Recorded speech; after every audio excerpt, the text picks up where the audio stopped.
Cette vidéo a pour objectif d'expliquer la méthodologie de la résolution de problèmes dans la méthode de Singapour. Donc je vais m'en tenir à cette démonstration sans m'attarder sur les arguments pour ou contre la méthode. La résolution de problèmes est l'aboutissement des mathématiques en primaire, comme ensuite d'ailleurs, et elle permet de mettre en application toutes les notions qui sont vues en classe. Les nouvelles directives ministérielles insistent sur l'importance à lui donner dans notre enseignement mathématique. Voilà, j'ai commencé par le concept sur lequel repose toute la méthodologie qui est travaillée dans la méthode de Singapour. Ce concept, c'est celui de tout et de partie. Il est travaillé dès la classe de CP. Cela dit, si vous avez une autre classe que la classe de CP et que vous voulez commencer la méthode de Singapour, c'est pas un problème parce que c'est un concept qui est assez simple à faire comprendre aux élèves. Voilà, c'est tout simplement le concept qui permet d'écrire que 10, par exemple, c'est 7 et 3. C'est le concept qui permet de dire que 7 et 3, c'est les parties d'un tout qui est 10. Que 10, c'est un tout qui est formé de parties 7 et 3. Deux ou plusieurs parties. Là, j'ai donné un exemple avec 2 parties, mais on travaille aussi avec plusieurs parties, de façon à ce que les élèves ne se focalisent pas sur un tout est égal à 2 parties. Cela permet ensuite aux élèves, assez rapidement, de trouver les égalités suivantes. 7 plus 3 égale 10. 3 plus 7 égale 10. 10 moins 7 égale 3. Et 10 moins 3 égale 7. On va travailler donc dès la classe de CP à la relation entre les nombres. Et ça, c'est très important pour la suite, vous allez le comprendre. Alors, on va voir maintenant comment ce premier concept va être utile pour la résolution de problèmes. Donc, quand un élève doit résoudre un problème, il va commencer par lire l'énoncé. Dans la méthode de Singapour, il y a ensuite une méthodologie rigoureuse, avec un questionnement toujours le même et une schématisation toujours la même, qui permettent de guider le raisonnement de l'élève jusqu'à la résolution du problème. Ça peut paraître directif, mais ça permet à l'élève de se libérer de la question du comment je commence mon problème, qu'est-ce que je dois faire au départ. Justement, il y a 2 questions à se poser et 2 uniquement dans la résolution de problèmes avec la méthode de Singapour. La première question, c'est la question 1 donc, c'est à partir du moment où j'ai lu mon énoncé, est-ce que je suis en présence d'un problème à parts égales ou à parts non égales?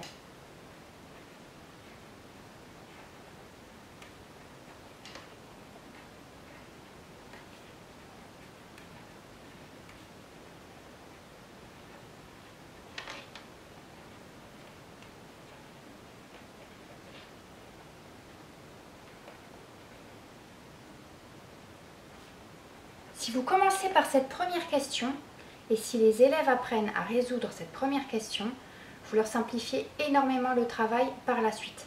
Pourquoi? Parce qu'un problème à parts non égales, c'est tout simplement un problème additif, donc qui va se résoudre par une addition ou une soustraction, et un problème à parts égales, c'est un problème multiplicatif, donc qui va se résoudre par une multiplication ou une division. Bien sûr, il y aura d'autres procédures, mais là, notre but, c'est quand même d'apprendre aux élèves à utiliser les procédures expertes. Voilà, donc comment est-ce que les élèves vont répondre à cette première question? Est-ce qu'on est devant un problème à parts non égales ou à parts égales? Eh bien, pour l'instant, c'est un problème de compréhension texte, rien de plus.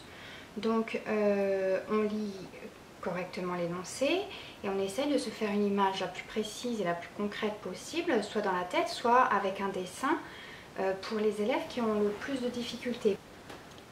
Voilà, donc j'ai déjà répondu à ma première question et il y a une deuxième et dernière question à laquelle on répond dans cette méthodologie de la méthode de Singapour. Donc après la question est-ce que je suis devant un problème à parts non égales ou à parts égales, c'est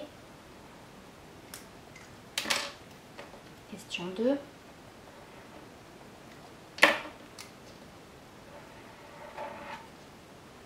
Qu'est-ce que je cherche?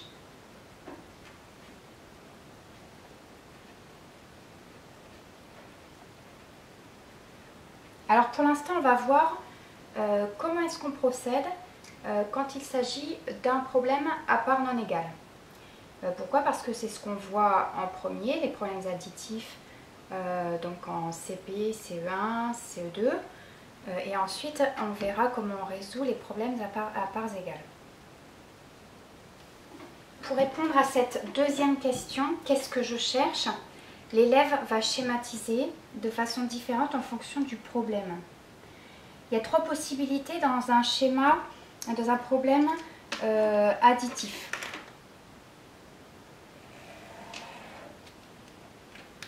Et donc 3 types de schémas. Ce schéma, il est toujours le même. C'est un schéma qu'on appelle un schéma en barre. Il correspond aux différentes parties et au tout du problème. Il y a une accolade qui indique le tout, des accolades qui indiquent les parties. Les parties formant le tout. Voilà, ce schéma en barre, les élèves l'apprennent et ils arrivent assez vite à le faire. Donc ma deuxième question, c'est qu'est-ce que je cherche? Et là, je lis l'énoncé du problème, toujours un problème de compréhension. La question que je me pose, c'est est-ce que je connais le tout ou est-ce que je connais les parties? Est-ce que je cherche le tout ou est-ce que je cherche les parties? Le schéma, il doit comporter un point d'interrogation, c'est la question que je me pose. C'est ce que je ne connais pas. Alors là, j'ai rempli mon schéma comme ceci. Je connais mes parties et je cherche mon tout. Si j'ai un problème dans lequel je cherche mon tout, je vais faire une addition. Point. Voilà la première possibilité. La deuxième possibilité, toujours avec ce même schéma. Alors les élèves le dessinent comme ils peuvent. Hein. Après j'expliquerai un truc. Toujours le même schéma. Avec le tout en haut, il est parti en bas, ou l'inverse, hein, on fait comme on veut. Cette fois-ci, mon point d'interrogation, donc il y a toujours un point d'interrogation à poser quelque part, hein, dans une des bulles. Mon point d'interrogation, il est dans une des deux parties. Je connais mon tout, je connais une des deux parties, je cherche l'autre partie. Dans un problème où je connais le tout, je connais une des deux parties, je cherche l'autre partie, je fais une soustraction. Problème avec soustraction. Il y a un troisième type de problème dans les problèmes additifs, c'est le problème avec comparaison. Alors ça c'est un peu plus difficile, on ne l'apprend pas au CP. Hein. Le problème avec comparaison, quand je compare deux valeurs, j'ai deux barres. Une grande barre, une petite barre, et puis la différence entre les deux. Et là, pareil, je me demande qu'est-ce que je cherche. Mon point d'interrogation, s'il est là. S'il est là, qu'est-ce que c'est? Alors là, on va pas parler de... Je vais parler de l'âge de Pierre, hein, d'accord? Pierre, il a 10 ans. Et Paul a 7 ans. Si je cherche la différence entre les deux, quand je cherche une différence, l'opération de la différence, c'est une soustraction. Voilà. Donc dans un problème de comparaison, on va faire un schéma à deux barres. Si c'est la différence entre les deux que je cherche, je vais faire une soustraction. Si par contre, j'ai mes 2 barres,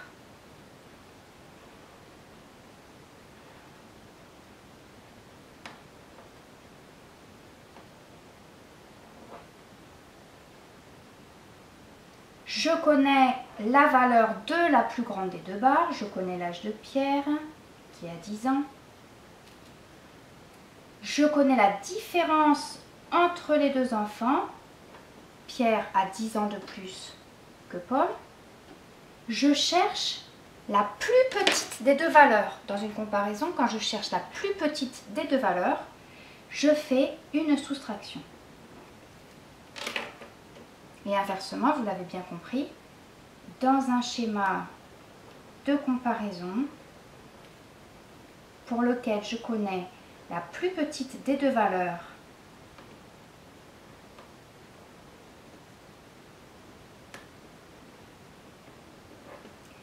et la différence entre les 2 valeurs recherchées.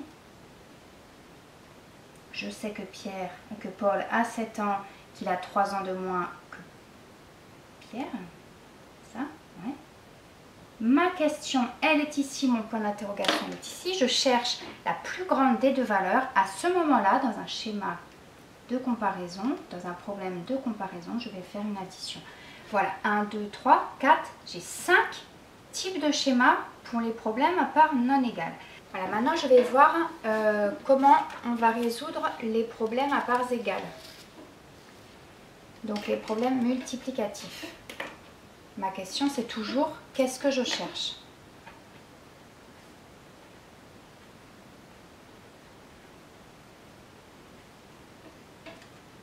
Alors là c'est beaucoup plus simple finalement. À partir du moment où l'élève a déterminé s'il était devant un problème multiplicatif, donc à parts égales, la résolution du problème va être assez simple. Il y a 2 types de schémas finalement, 2 solutions.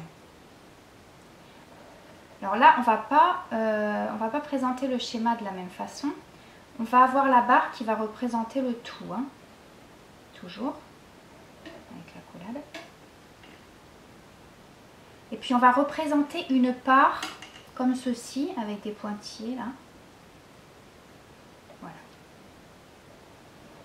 Ça, c'est la valeur d'une part. Et puis à côté, symbolisé de cette façon-là, moi je le symbolise comme ça, c'est le nombre de parts. Là, combien j'ai de parts, hein. Voilà. Donc c'est un schéma pas beaucoup plus compliqué que les autres. Concernant les schémas, je vous en reparlerai tout à l'heure.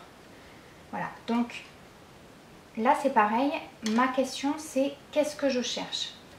Si je connais la valeur d'une part, par exemple, on a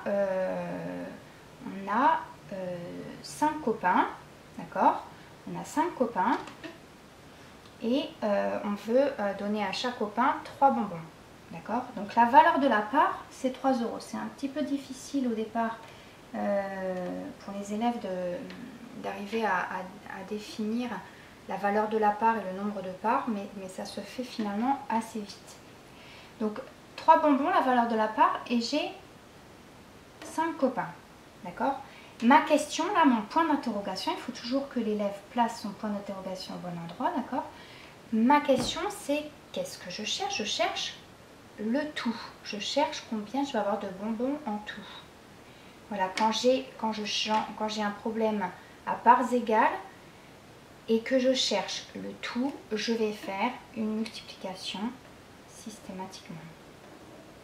Bien sûr, il y a d'autres solutions, hein. On peut faire une addition itérée, mais enfin, là, on cherche quand même à leur apprendre la procédure experte. Donc, il y a 2 types de schémas. Soit je cherche mon tout et j'ai une multiplication, soit, c'est toujours le même schéma, je connais mon tout,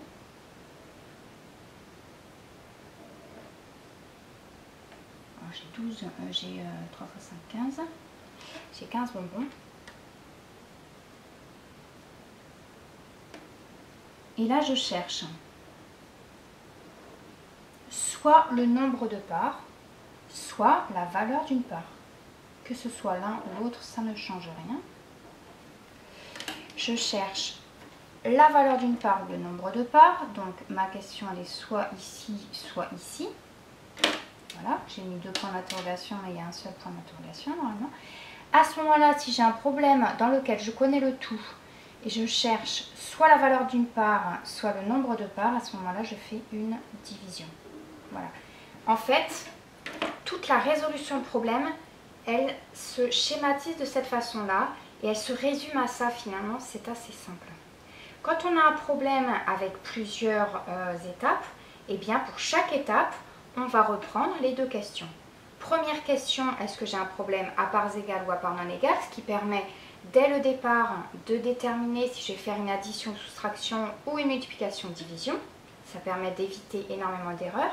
Deuxième question, qu'est-ce que je cherche? Est-ce que je cherche le tout ou est-ce que je cherche les parties? Dans un problème à parts égales, est-ce que je cherche le tout ou est-ce que je cherche la valeur d'une part ou le nombre de parts? Voilà, je vous ai expliqué à ma manière la procédure de résolution de problème avec les méthodes de Singapour. J'espère avoir été assez claire, je pense avoir fait quelques erreurs, mais je vous remercie de votre attention. Pour ceux qui trouvent les schémas trop difficiles à faire, c'est vrai que certains élèves ont toujours du mal à les dessiner. Il y en a des tout prêts que je découpe et que je mets dans des boîtes. Les élèves lisent leur énoncé, puis vont chercher le schéma qui leur convient, qu'ils remplissent et qu'ils collent dans le cahier avant de faire les opérations pour résoudre leurs problèmes. Voilà, ces schémas, ces modèles de schémas, vous les trouverez sur mon blog Youpi l'école a repris. Voilà, je vous remercie d'avoir regardé cette vidéo jusqu'au bout. Vous êtes courageux et je vous souhaite une bonne rentrée. Au revoir.